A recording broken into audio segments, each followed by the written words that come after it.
Quiero empezar con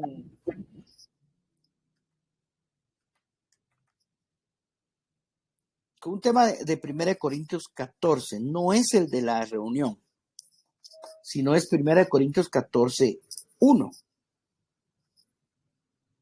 Pero en todo el 1 Corintios, Pablo hace hincapié en un don especial, ¿verdad? Y si ustedes recuerdan,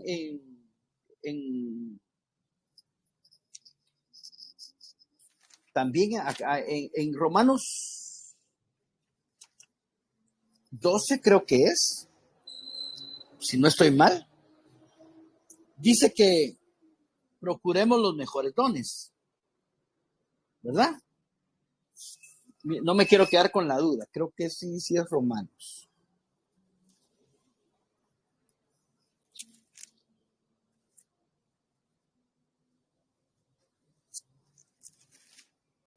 Romanos 12.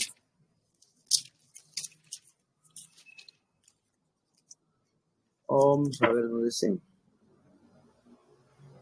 Corintios 12, 30. ¿Cómo? 1 Corintios 12, 31. Es 12, 31.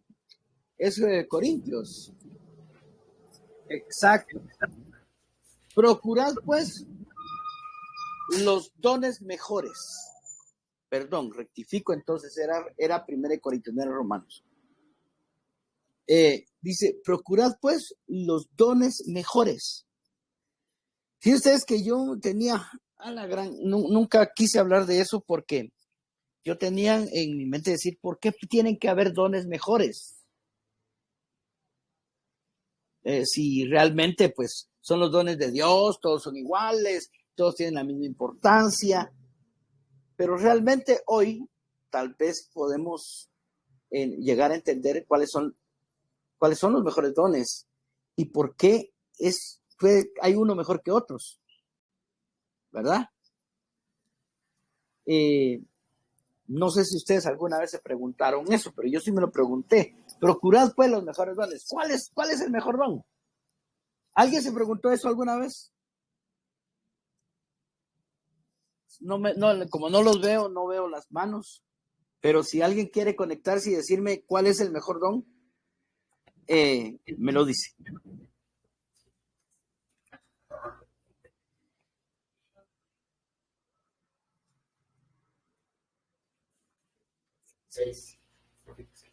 ¿Cómo? Profetizar. Sí, Corintios 14, 1. Ok, bueno, usted dio en el clavo, así que empezamos de un solo. Entonces, 1 Corintios 14, 1 dice, leámoslo. Seguid el amor y procurad los dones espirituales, pero sobre todo, y esa es la palabra que tenemos que entender, sobre todo, dice que profeticéis. Entonces, hay un don mayor, o sea, por lo menos ya descubrimos uno de los dones que dice Pablo, procurar los mejores dones. Entonces entendemos que en 1 Corintios 14 comienza a exaltar el don de profecía y todo es, léalo todo y va a ver usted que todo está hablando de profetizar. Pero al principio entonces, Pablo comienza pues diciendo, procuren los mejores dones, pero sobre todo el profetizar. Ahora, ¿qué es profetizar? Antiguamente creíamos que profetizar era predecir el futuro. Así dice el Señor, y hasta con una característica especial de decirlo, ¿verdad? Que pues era como una, ¿cómo les dijera yo?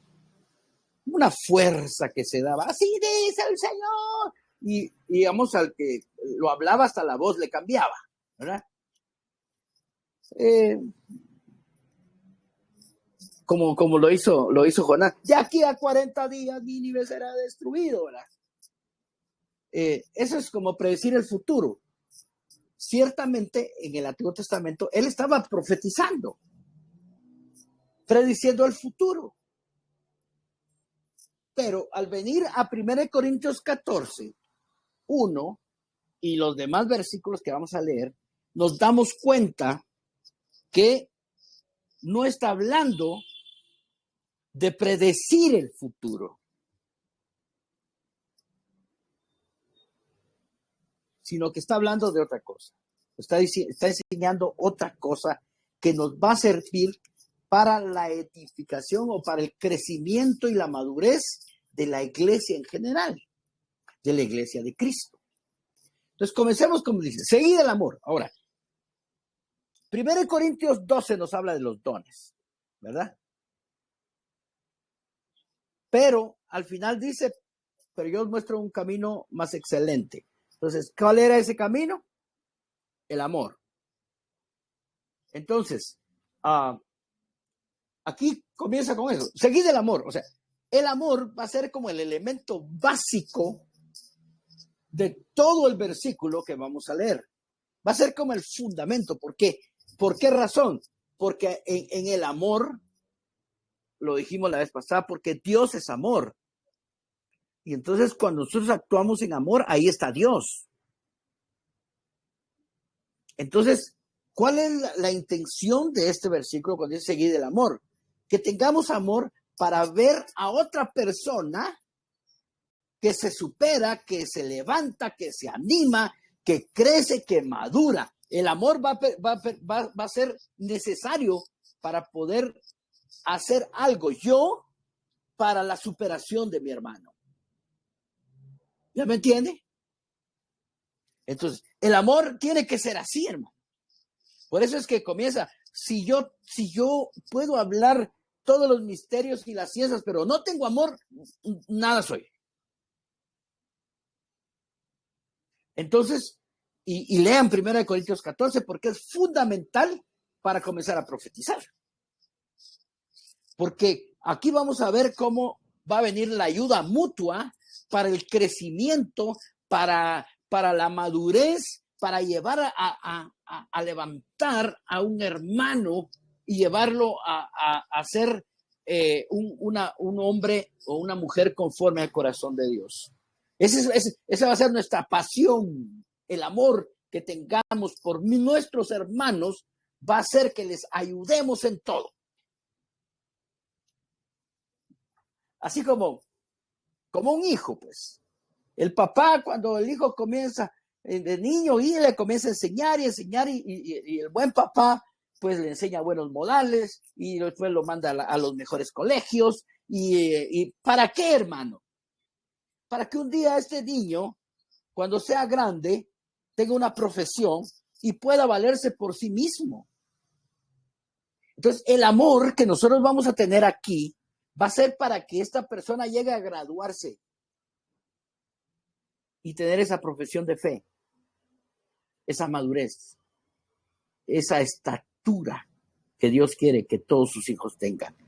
Para eso se va a profetizar. Y por eso es que el don es prioritario, sobresaliente de todos los demás dones. Porque los demás dones, pues, a la larga, pues, sí nos bendicen, nos ayudan y algún día vamos a estudiarlos todos, que es necesario, pero este es específico para el levantamiento de la iglesia, para la superación de la iglesia. Entonces, veamos por qué, ¿verdad? Primero miremos, entonces, si no es profetizar, el predecir el futuro, no es profetizar entonces qué es. Y entonces aquí lo explica. Dice en el 2, porque el que habla en lenguas no habla a los hombres, sino a Dios, pues nadie le entiende. Aunque por el Espíritu habla misterios. O sea, no está denigrando el hablar en lenguas. Está haciendo de menos. Ya después va a decir que ¿cómo podría ayudarnos el hablar en lenguas?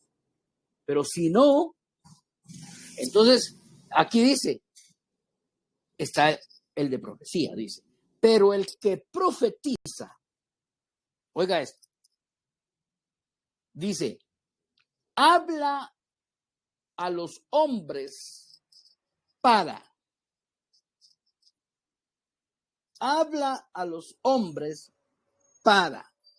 ese hablar a los hombres no es una forma en donde, ¿cómo le dijera yo?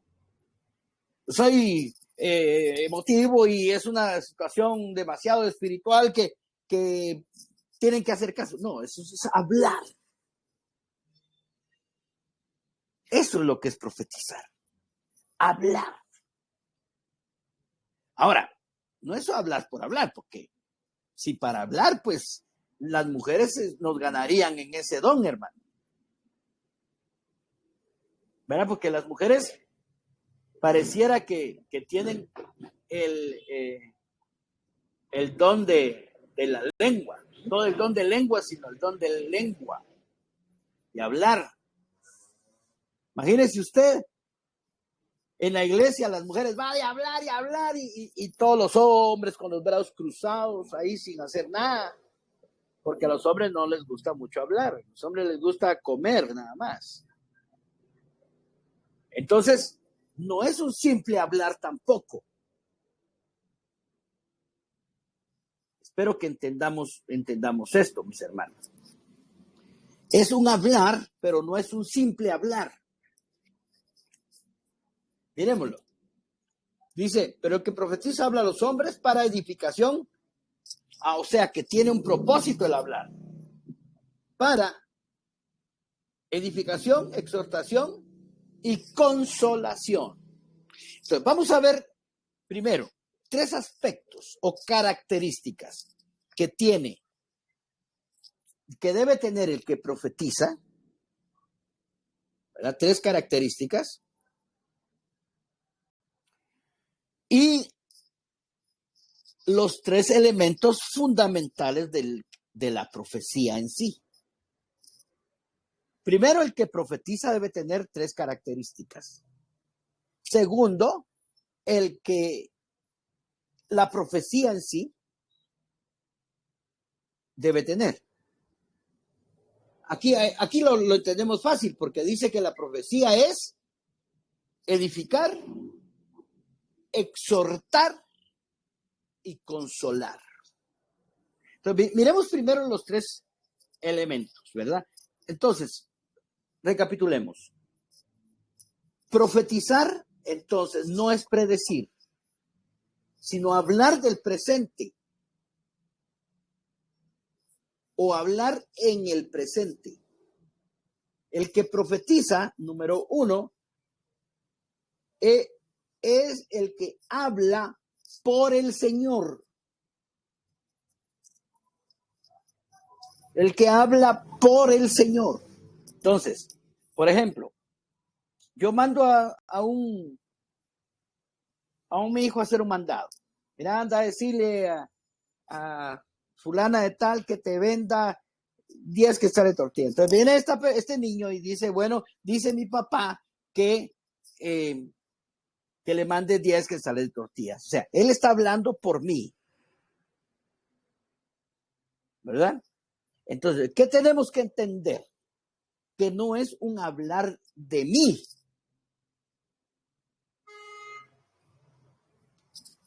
¿No? O sea, el profetizar entonces no habla de mí, entonces, sino habla por el Señor, de un mensaje que el Señor dio. Profetizar es proclamarlo a Él e infundirlo en los demás cuando hablamos. Es proclamarlo e infundirlo a los demás cuando hablamos. O sea, cuando ministramos a Dios e impartimos su palabra. Eso es profetizar. Pero el que profetiza debe tener 3 características. Número 1. Voy rapidito. Para profetizar no es solo hablar por hablar. Tenemos que tener estas 3 características. Número 1 es el conocimiento de la palabra. O sea, cualquiera puede hablar en sentido general y conforme a un trasfondo cultural. O sea,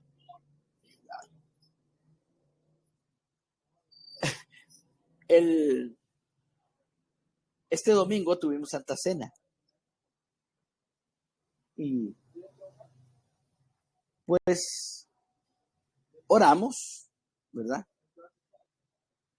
Y alguien dijo, se levantó una persona y dijo: Señor, te damos gracias por esta hostia. Usted sabe que nosotros no tenemos la comunión como otro grupo religioso, ¿verdad? Entonces, o sea, alguien puede hablar, pero por su trasfondo cultural o religioso. Pero el profetizar debe ir acompañado de un conocimiento de la palabra de Dios. ¿Ah? No encontramos hostia en la palabra del Señor. Entonces,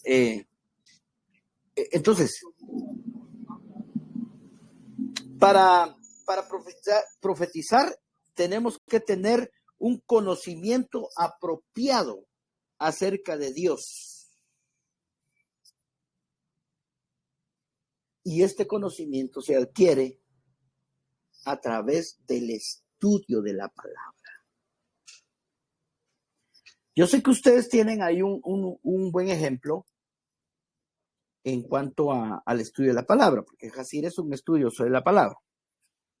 No estoy exaltando a nadie ahorita, pero hay que decir la verdad. Él es un estudioso de la palabra.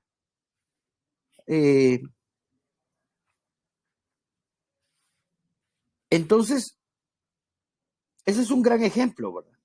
Por lo regular, cuando un líder le gusta la alabanza, pues sus miembros son dados a la alabanza. Y en este caso, ustedes son dados a la palabra, al estudio, porque tienen un buen ejemplo. Pero cada quien que llegue, ustedes deben de enseñarle eso, ¿verdad? Porque tal vez en algún tiempo ya no va a estar Jacir con ustedes. No se van a poner a llorar. Yo no estoy profetizando ahorita, ¿ve? Pero probablemente. Entonces, ¿ustedes qué tienen que hacer? Seguir dando el ejemplo de que el que profetiza debe conocer la palabra del Señor, hermano.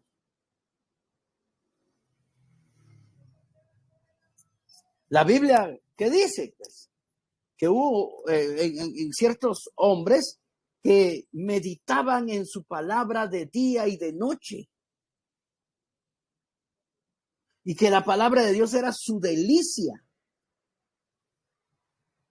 Y la palabra de Dios también nos manda escudriñar las escrituras. Escudriñar es como buscar algo y encontrarlo, pues. Pero es tener una pasión por buscar esto. Entonces, eso que ustedes tienen, gracias a Dios, hay que infundirlo a los demás. Entonces, cuando se profetiza, el que profetiza debe tener conocimiento de la palabra, ¿verdad? Si no, un día les va a decir: hermanos, feliz Navidad, ¿va? Cosa que eso no nos va a edificar en nada.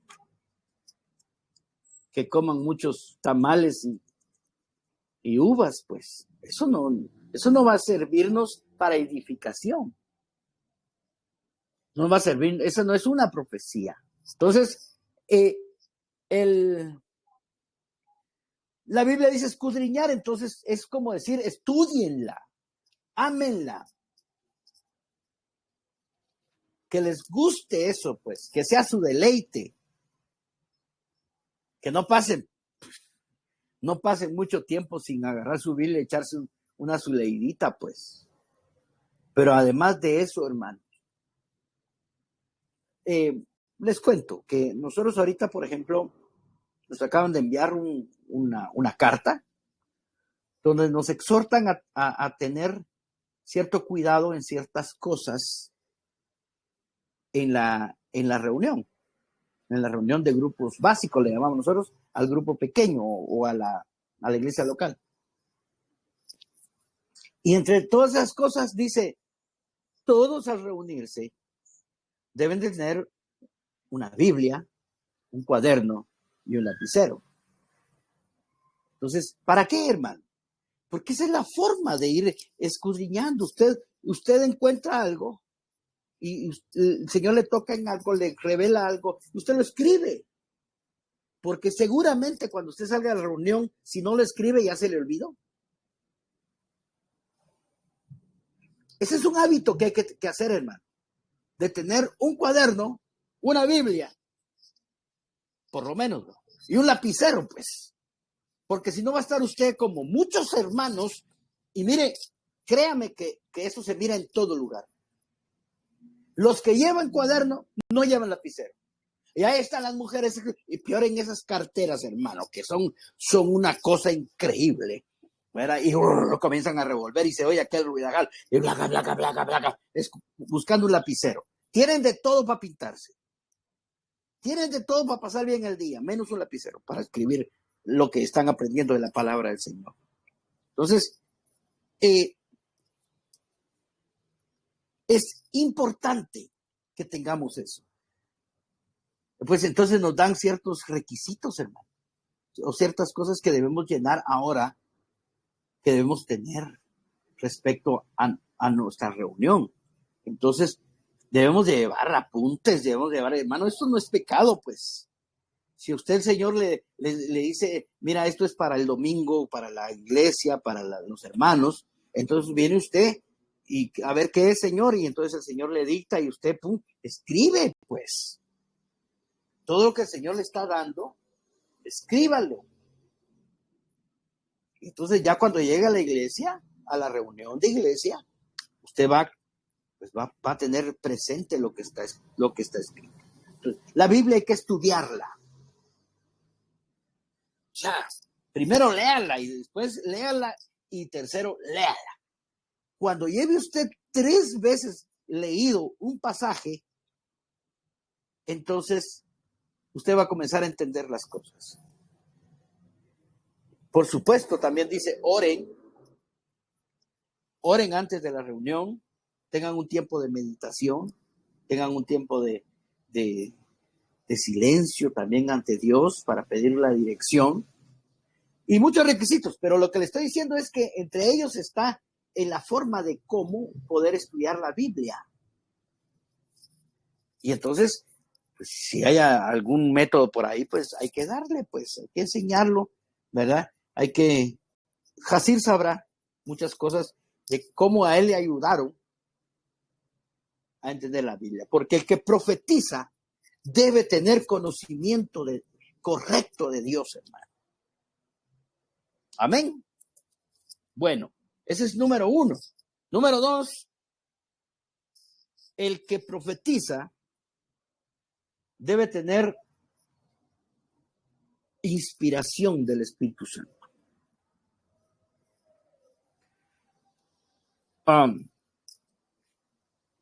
Si usted está conectado con el Espíritu Santo a través de la comunión con Dios,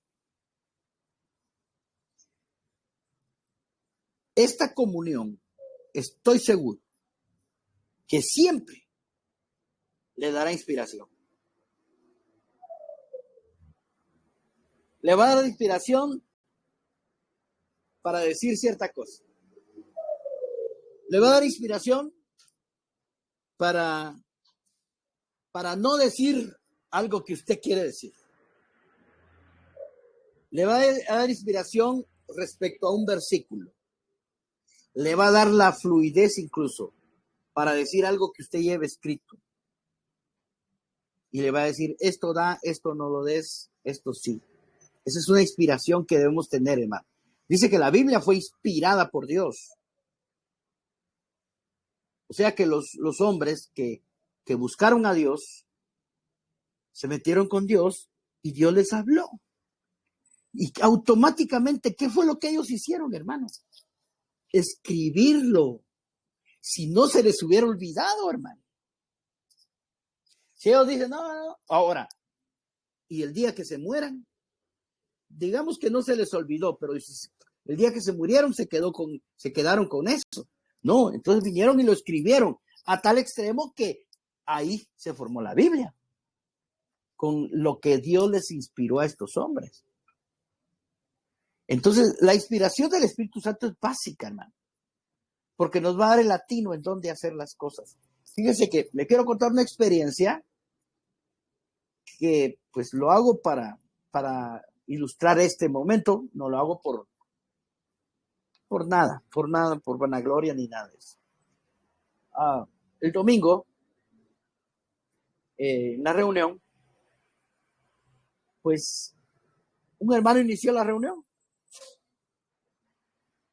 y nos comenzó a hablar de cierto tema. Entonces yo dije, y oí el tema, ¿verdad?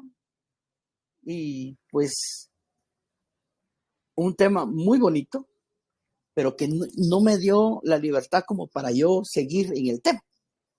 Entonces dije, no. Y entonces otro hermano, pum, comenzó a hablar. Y el hermano fluyó muy bien en ese tema. Y pum, luego una hermana comenzó a hablar, a profetizar. Y puchica, fluyó en el tema. Otro hermano todavía dijo, hermanos, fíjense que yo al principio no le encontré por dónde seguir con el tema que mi hermano había iniciado. Y dije yo también, pero yo no lo dije, ¿verdad? Solo lo dije en mi mente. Pero dijo, ya le encontré, y comenzó a dar, y dije, juelacha, y yo no le encontraba por dónde. Pero en eso, yo observé ciertas cosas en la reunión, en la cual el Señor me dio una inspiración. Y me dijo que había necesidad de ministrar en ese momentito. Entonces yo me levanto y le digo, miren, hermanos, ¿me permiten? Quisiera ministrar. Aquí hay personas que están necesitadas, hay personas que están pasando esto. Entonces, ministremos. Y miren, hermanos, fue el momento.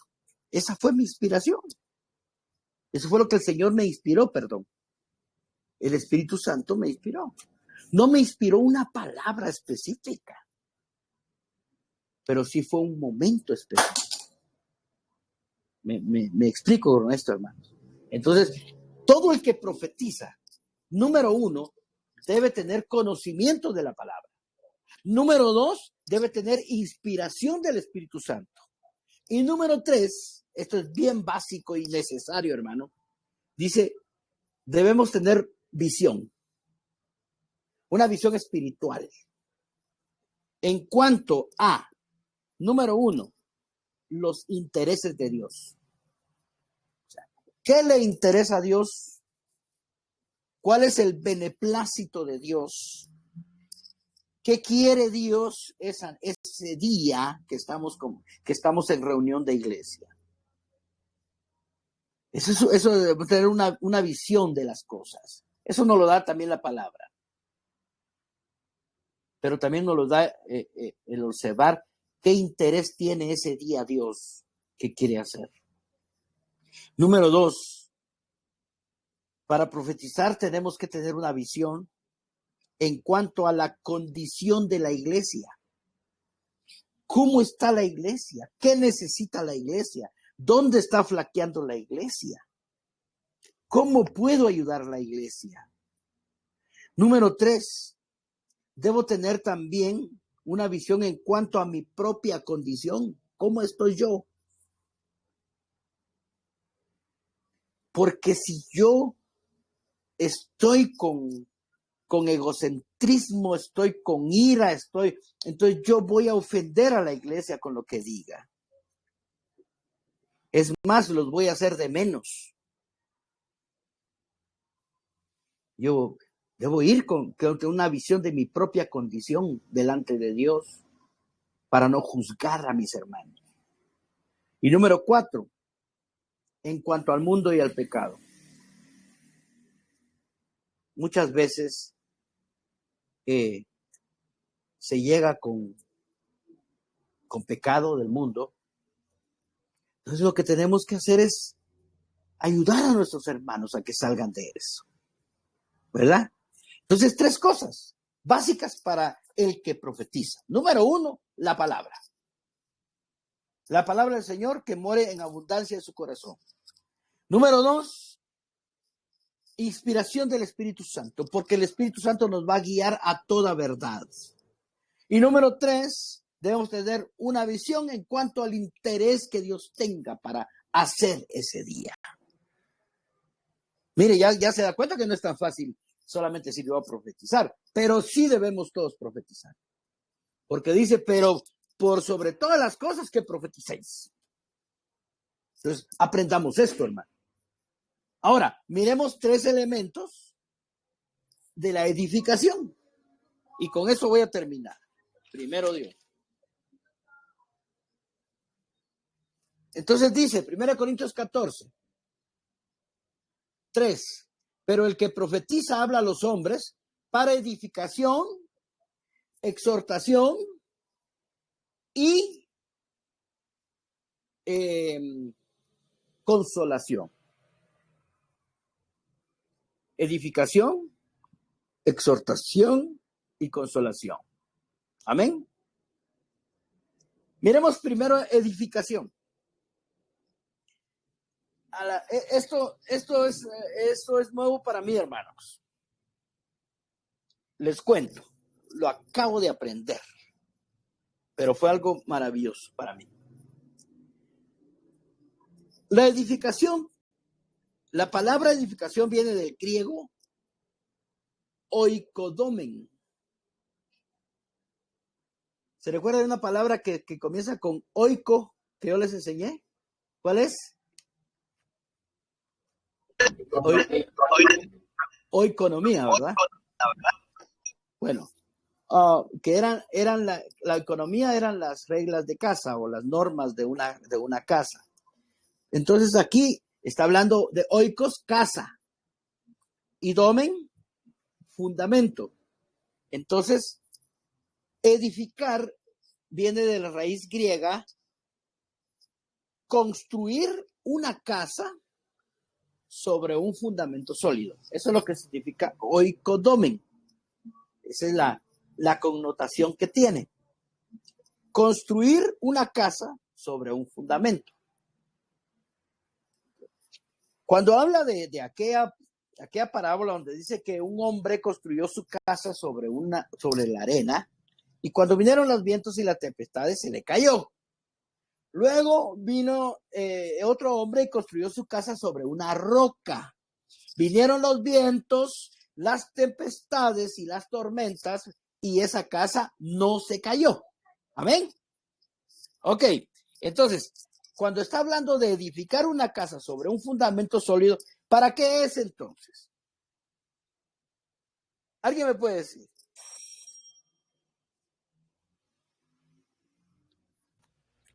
Para que no se destruya, no se caiga. Para que la casa no se caiga, o para que la iglesia no se caiga, o para que el hermano no se caiga, ¿verdad? Entonces, edificar, entonces, es llevar a un hermano a un lugar sólido para que no caiga. Llevar a un hermano sólido para que esté fundamentado. Fíjense ustedes que una de las cosas tan terribles que yo he visto en el transcurrir de mi vida cristiana es que me he encontrado con gente de muchos años en el evangelio o en la iglesia o yendo a la iglesia, como tradicionalmente lo decíamos, que llega un momento en que dicen, yo no sé realmente si soy salvo. Yo no sé si realmente soy nacido de nuevo. Usted pensó que le iba a hablar del pecado, ¿verdad? No, a veces caemos, hermano, por no tener identidad. Fíjese que en Juan, en el Evangelio de Juan, dice algo que nos puede traer una identidad maravillosa, hermano. Juan 1.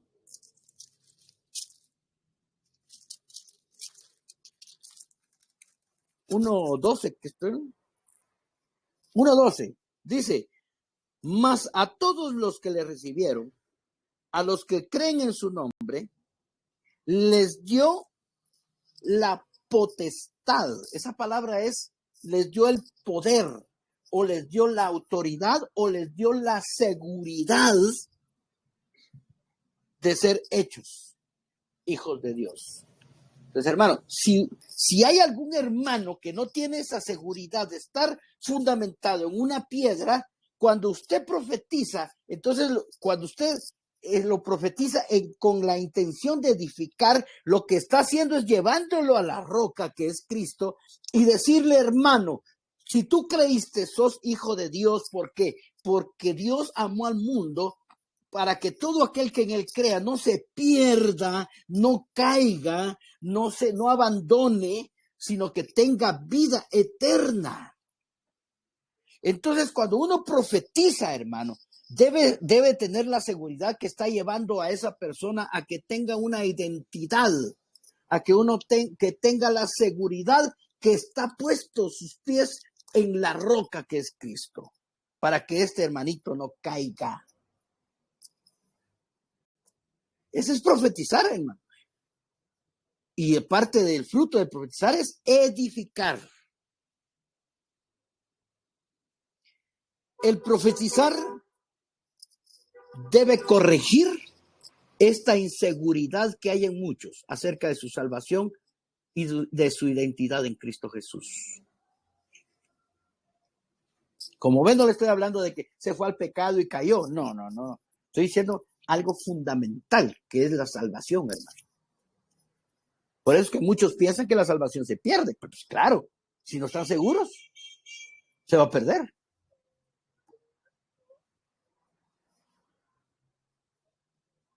Entonces, edificar. Miren cómo edifica el Señor. Miren la forma de edificar del Señor. Primero dice que en Mateo 16:18 dice, y sobre esta roca, dice Cristo, edificaré mi iglesia. Ahora, ¿cómo hace Cristo para edificar la iglesia? Y entonces nos vamos a Efesios capítulo 4. Que les dije que iba a tocar esto, ¿verdad? Eso se los voy a decir rapidito, hermano. Primero, desde el 7. Pero a cada uno, o sea, a cada uno de ustedes y a cada uno de nosotros, fue dada gracia conforme a la medida del don de Cristo. Cada uno de nosotros tenemos una medida. Entonces nosotros tenemos que dar a nuestra medida. Damos a nuestra medida. ¿Qué medida tiene usted? ¿Por dónde va de la estatura del Señor? ¿Cómo crece? Se crece por la edificación. Entonces dice, por lo cual dice, subiendo a lo alto llevó cautiva la cautividad. No quiero entrar en mucha discusión con esto, pero dice, y dio dones a los hombres. O sea, Cristo es el que edifica la iglesia. Entonces, aquí viene Cristo y dice, dio dones a los hombres. O sea, dio dones a los hombres. Entonces dice, y él mismo, o sea, estos son los dones que dio a los hombres. Y él mismo constituyó a unos apóstoles, a otros profetas, a otros evangelistas, a otros pastores y maestros. O sea, estos hombres son son dones. Estos hombres son dones. O sea que hay hombres que son dones. Y estos ministerios que están aquí, dice que su función, en el número 12, el verso 12, es perfeccionar a los santos para la obra del ministerio, para la edificación del cuerpo de Cristo. Entonces, ¿cómo es que Cristo edifica la iglesia? O sea, no voy a dudar en que es Cristo el que edifica la iglesia. Pero ¿cómo lo hace? La hace de una forma intrínseca, o sea, indirecta. Porque Él viene y entonces le da dones a los hombres. Y entonces hay ciertos hombres con esos dones, no son todos, son dones muy particulares de hombres, y esos son los que edifican, los que perfeccionan a la iglesia, a los santos, a los miembros, a la congregación, para que ellos directamente edifiquen a la iglesia. Entonces, aquí hay un proceso. La cabeza, que es Cristo, da los dones. Los dones perfeccionan a los santos, porque dentro de la congregación hay santos y hay miembros. Entonces, los miembros o los santos ya perfeccionados, quiere decir que hay santos que todavía no están perfeccionados. Entonces, los perfeccionados edifican directamente en la reunión a los santos. Ya vio ese proceso. La cabeza da los dones perfeccionan a los santos, y los santos edifican directamente a la iglesia. Entonces, por eso es que en el 7 dice que a todos nos dio una medida de fe. O sea, todos estamos en algún grupo, hermano. Puede ser que usted sea del grupo de los dones. Puede ser que usted sea uno de los que perfeccionan. Puede ser que usted sea uno de los santos que se interesan por perfeccionarse.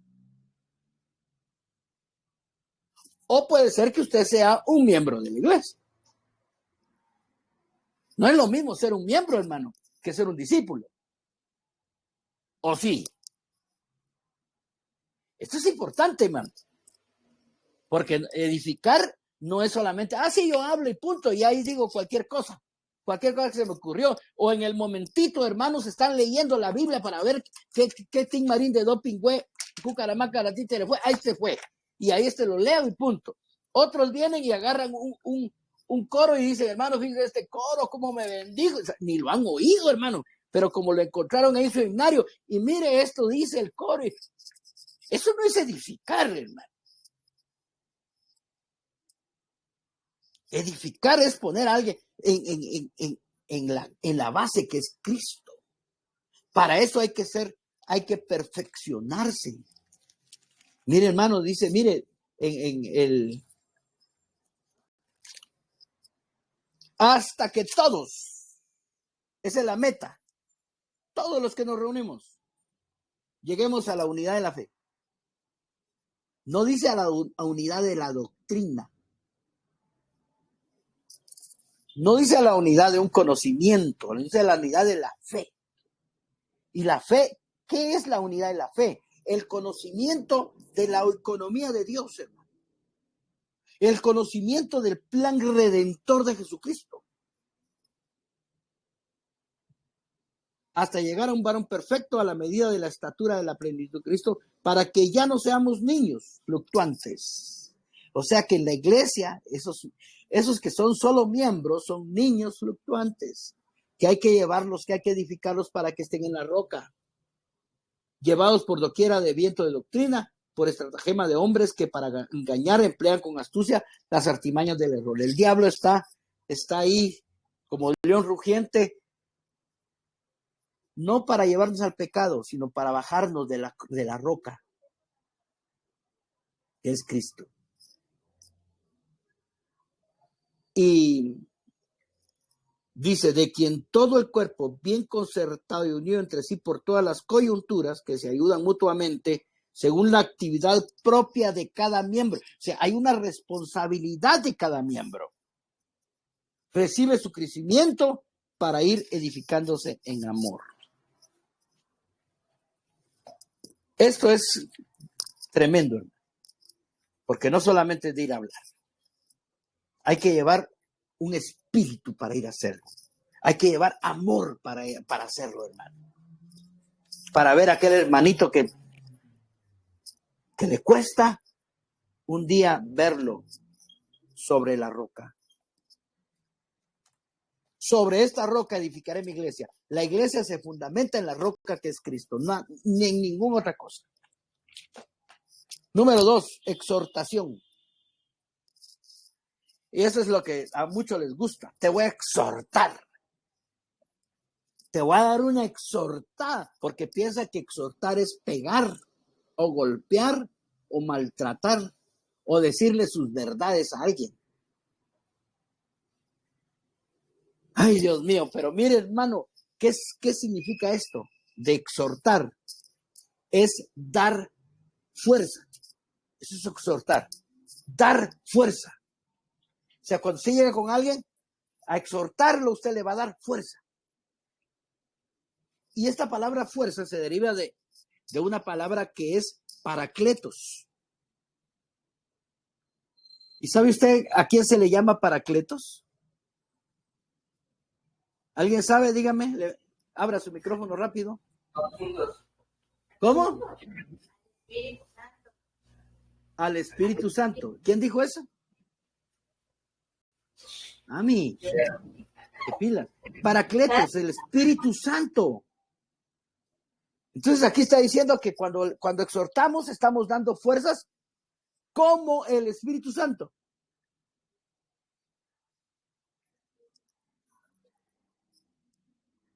El Espíritu Santo es el que nos da fuerza. Entonces nosotros tenemos que en la exhortación llevar al Espíritu Santo para que le dé fuerza.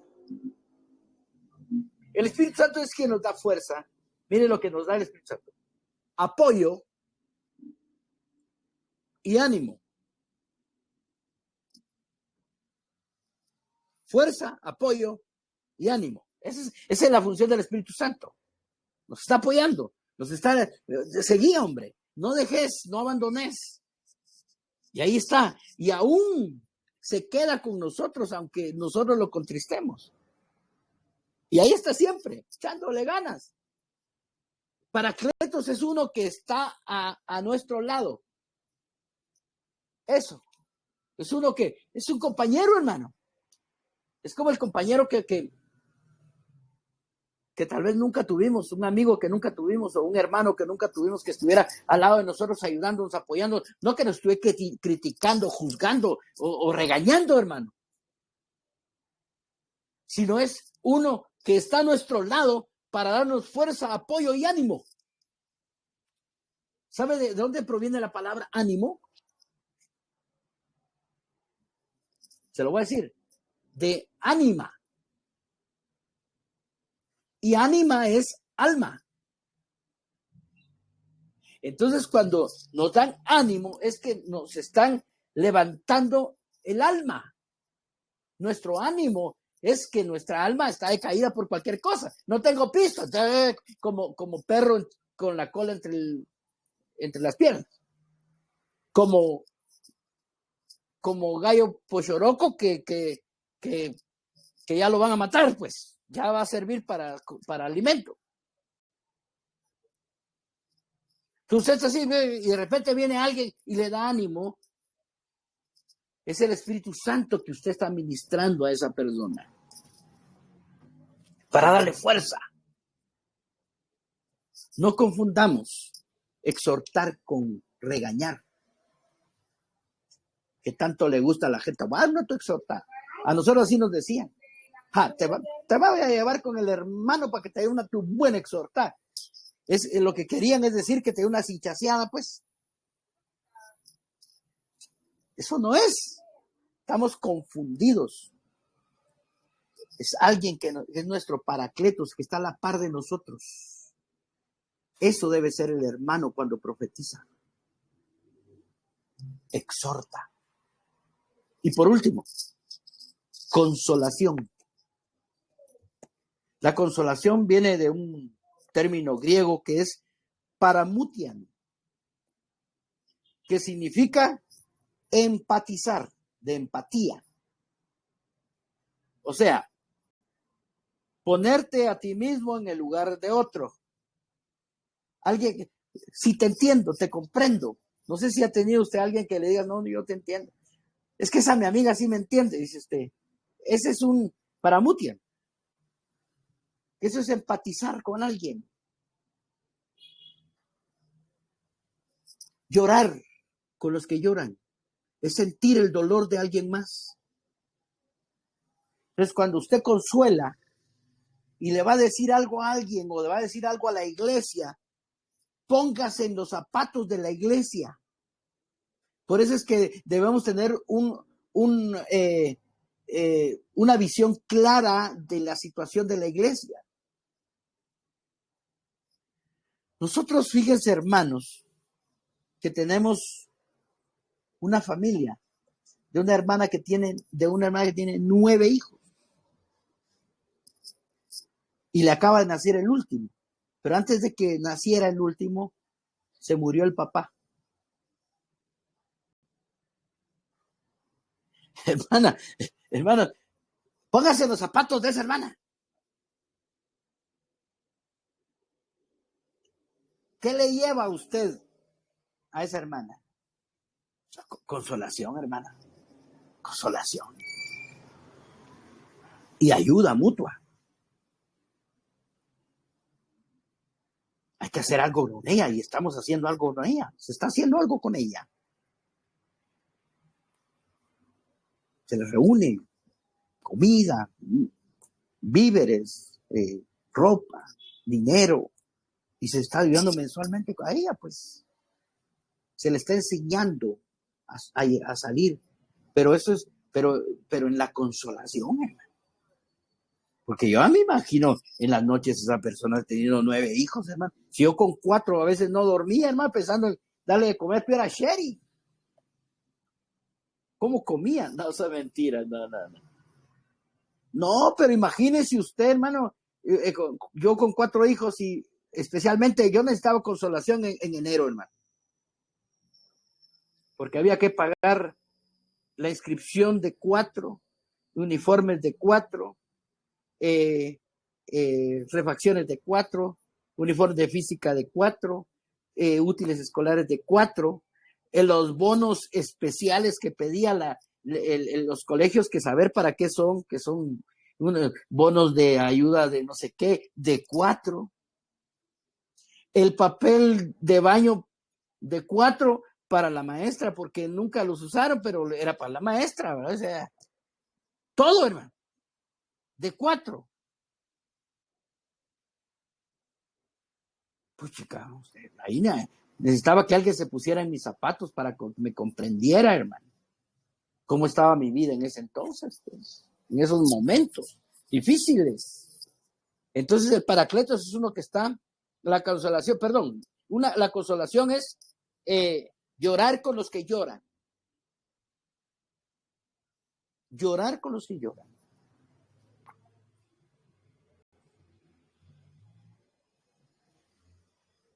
Es ponerme yo mismo en ese lugar de esa persona que está necesitada. Con esas 3 cosas y con las otras 3 características, démosle a profetizar, hermano. Ahora, yo le digo una cosa. Tiene que ser usted un santo que por lo menos esté tratando de perfeccionarse, hermano. ¿Sabe cómo? Estudiando la palabra del Señor, sirviendo al Señor, llegando aunque sea a mover sillas y a, como les repito, a mí me da tanta risa eso, aunque sea lleve el pan, pues, pero lleve algo, pues, las tortillas o algo, pues, comience a meterse al rollo, hermano. No sea un simple miembro, sino sea un santo perfeccionado. Y mucho mejor si es un don que el Señor ha puesto en su iglesia, hermano. Ah, no, eso sería perfecto. Porque esos son los que van a comenzar a perfeccionar. Todos pensamos que el evangelista es aquel que hace campañas, y no, es el que perfecciona la iglesia para que enseñe el evangelio de Cristo. Entonces, conclusión, procurar los mejores dones. Pero sobre todo el de profetizar. Ahora, ¿me entiende usted por qué es el de profetizar?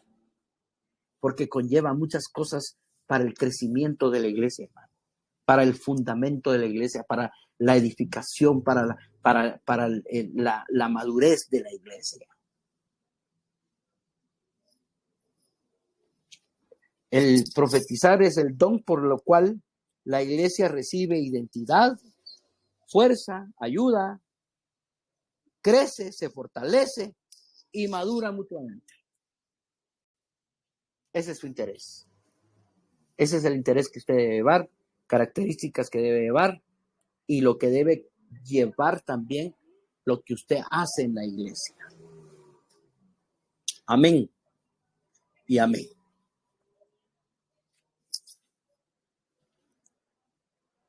Preguntas, hermano.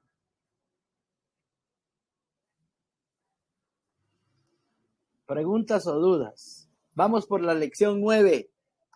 Ya solo nos quedan, ¿qué? 5. Así que cuando ustedes lleguen a las 5 ya quiero verlos hasta con alas de ángeles y todo eso. Ya volando hacia el cielo.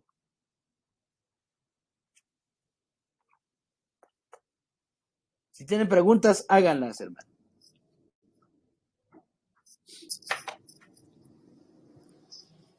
O comentarios si quieren. No, yo tengo una pregunta. ¿Y este don se utiliza únicamente para miembros de la iglesia? ¿O puede ser también para alguien ajeno, pero que lo ayude a acercarse? Que si el don, si no entendí mal la pregunta, si el don sirve para la gente que está afuera o solo para la iglesia. Ajá, o sea, solamente para la iglesia y para miembros, o sea, para miembros de la iglesia, o también puede ser para personas que no forman la iglesia con nosotros, pero que de alguna forma viene de parte de Dios para que se acerquen. Ok. El don de profetizar, si ustedes leen todo 1 Corintios 14, es muy centrado en la iglesia, hermano. Pero, dice, pero de repente entra alguien inconverso y si ustedes profetizan, por todos va a ser convencido. ¿Sí? Entonces, nuestro ánimo es llevar a alguien a la iglesia. Digamos, si ustedes conocen a alguien, háblenle de Dios. Pero para que esta persona se edifique y esta persona reciba el fruto de todo esto, hay que llevarlo con nosotros. Hay que invitarlo a que nos acompañe, ¿verdad?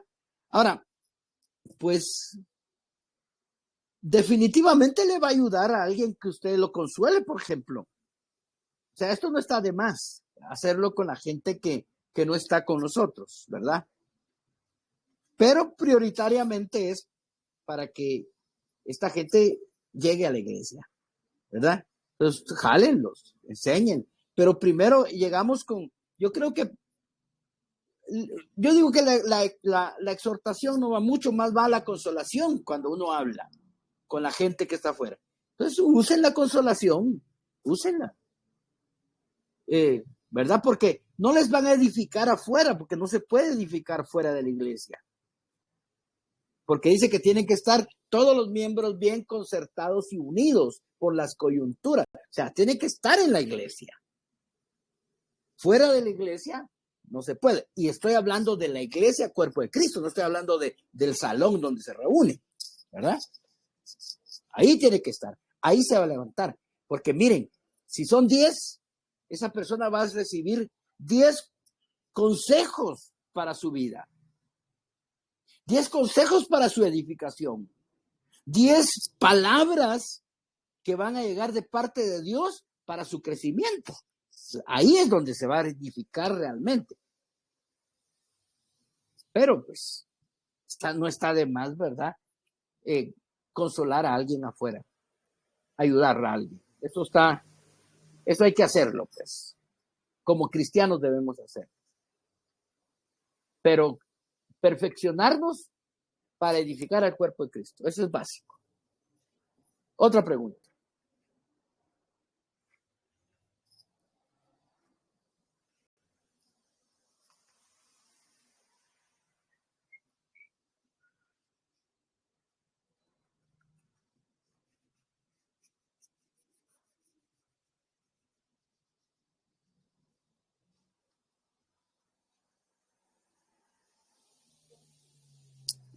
Como dijo un niño en esta palabra de consolación, dijo un niño, si usted tiene problemas, si usted tiene necesidades y usted está sufriendo mucho, compre un zapato, porque un zapato consuela.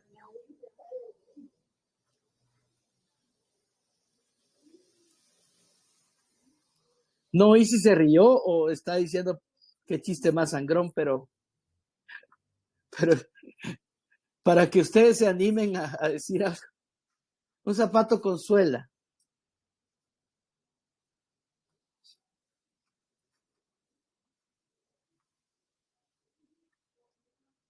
¿Estamos hasta ahí?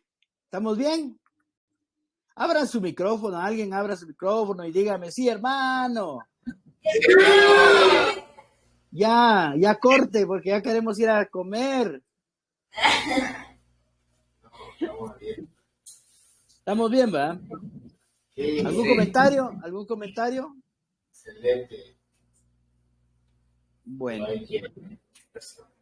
entonces, el Día del Padre es ahí también con ustedes, el 17. El domingo. El domingo. Aquí es el domingo. Bueno, como ya no los miro, felicidades a los papás. Felicidades igual, hermano. Gracias. Aquí no la celebramos el sábado. Se